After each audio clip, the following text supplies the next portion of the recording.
this is air layering. I want to make sure that I get at least a couple little ones from this tree because it's been so good for so many years. So this is the nectarine tree, guys, and this is air layering, how to propagate it without actually cutting the branch before it roots. So it'll root in that bag, and that way we can just cut it off before that, the bag, and then put it right into the dirt. This one unfortunately has died. But I want to see if there's any roots in the bag, just to see if this was working. And I think the reason that it died is because this wasn't getting a lot of oxygen, so it went anaerobic. It just pulls right out. So I think that's what happened. Is it was an environment where roots rot, so it died. But we've got a couple more we can go check, so I'm gonna go check that out.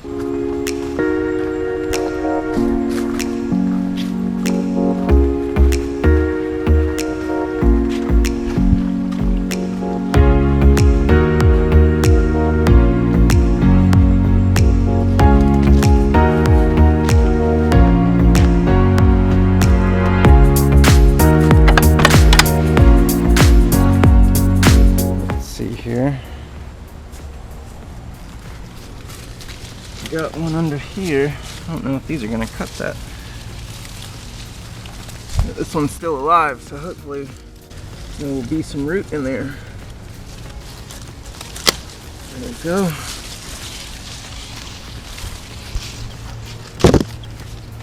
So, the test.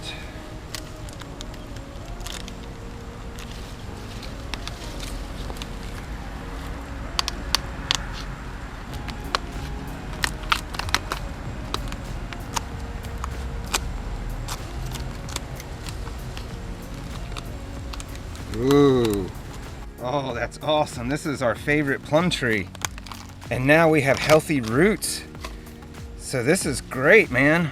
I'm gonna put that in a pot, and we're gonna have a whole nother tree next year. Just in case we move too, this will be a great tree to take with us, so we can take our favorite fruit tree with us to our new home. That would be amazing. But yes, outstanding. That was a total success. And this got plenty of air. So this was open on top, so every time it rained it would get water, and I was watering it also, but it had air holes in the bottom, and then the tape wasn't completely seaming, so it definitely could breathe. But you guys can see I put a couple holes in the bottom of that. Now this is our pear tree. See how this one, this branch is still alive, so this could be very good.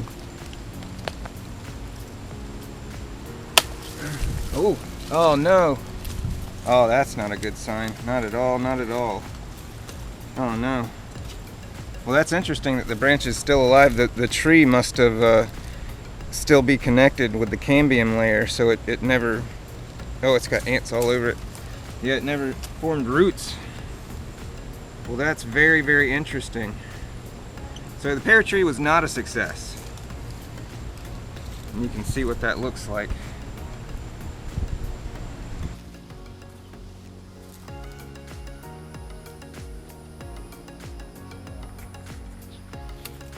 So this would be an example of serpentine layering, and this is Okinawan spinach. So I've been propagating this in hydroponics and also in soil right here, and just letting the stems get long enough, and we've been eating the leaves off of it while it gets long, and then just laying the stem in soil, and it develops roots after a while. It grows into the soil. I just did this one a couple days ago, so that one actually hasn't taken yet. Need to take just a few more of these leaves off, I think. Here. There we go. Just make a little hole there. Soil over it. And then put that right over the top of that. So this one actually does have roots. I already checked. So I know this one's ready to be cut, and I think I might just put it in the hydroponics. But yeah, so this one's got good roots on it.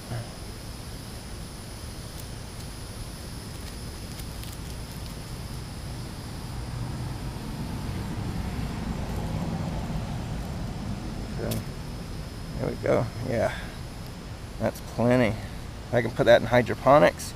Just cut it right here below the node that has the root on it, or I can stick it in a pot. But we're about to have a hurricane, so I think I'm actually going to leave this here until after the hurricane and get it another day, because it's safer here than it would be anywhere else I would put it.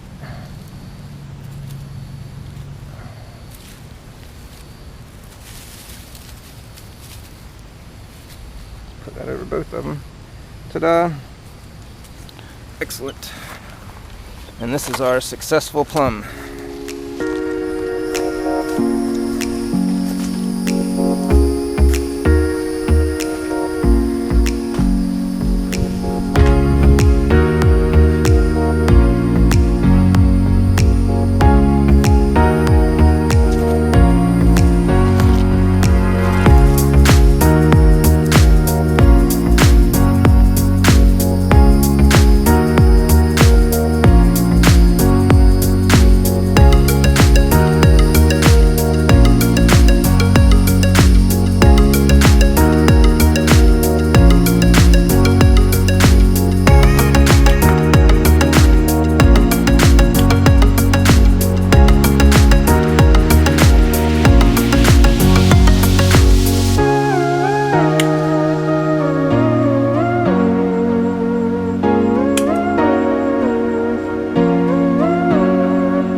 A point where the plant can get seriously infected.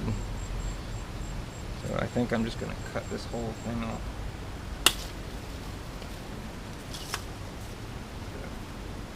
That has a much better chance of survival here. I think this is just enough root for this amount of foliage.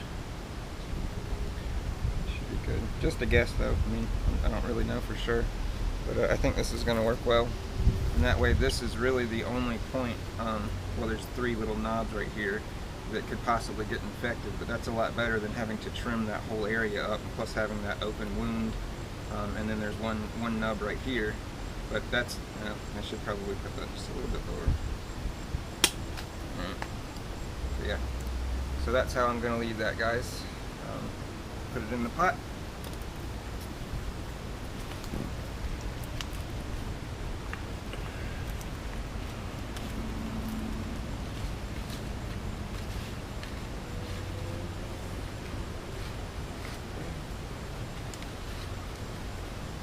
Now, compost.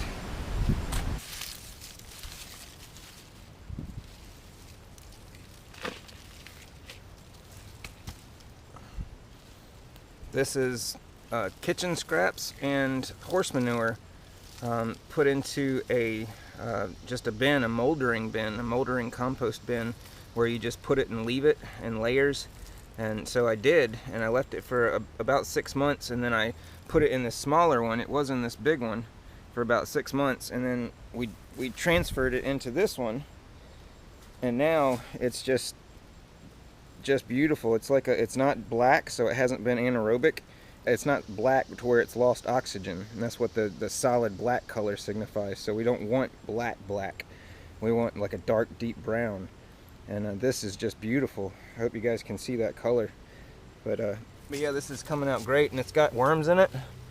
So that's the trick, really, I think, is the worms regulate everything. And they eat the microbes, they eat the bacteria, and you know, smaller nematodes, and they eat pretty much anything smaller than them, you know.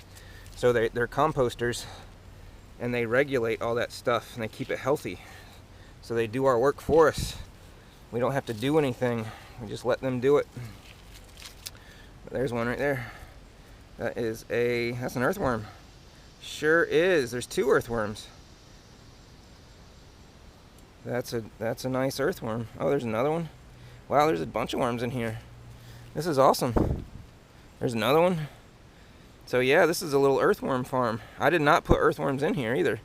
So that's great. Now that's a root coming from, I'm actually growing stuff in this bed. And that's coming from my green striped cushaw, but look how healthy that root is. That's great. So I'm just going to take a little bit more, but we just want a little compost for our tree, because trees need food. They are hungry. They are hungry eaters. There we go. equipped with worms.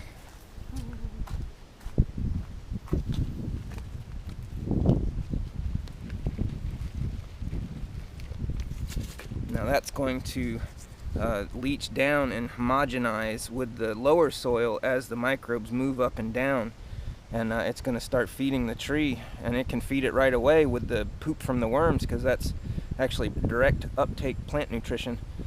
So yeah, so it has food right away, guys.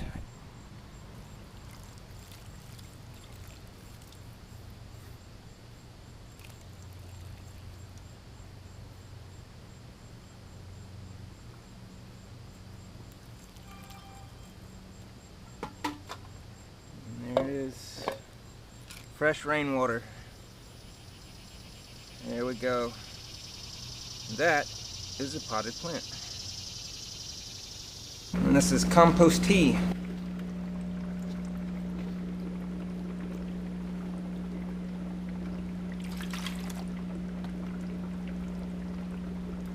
So we're inoculating our soil with microbes.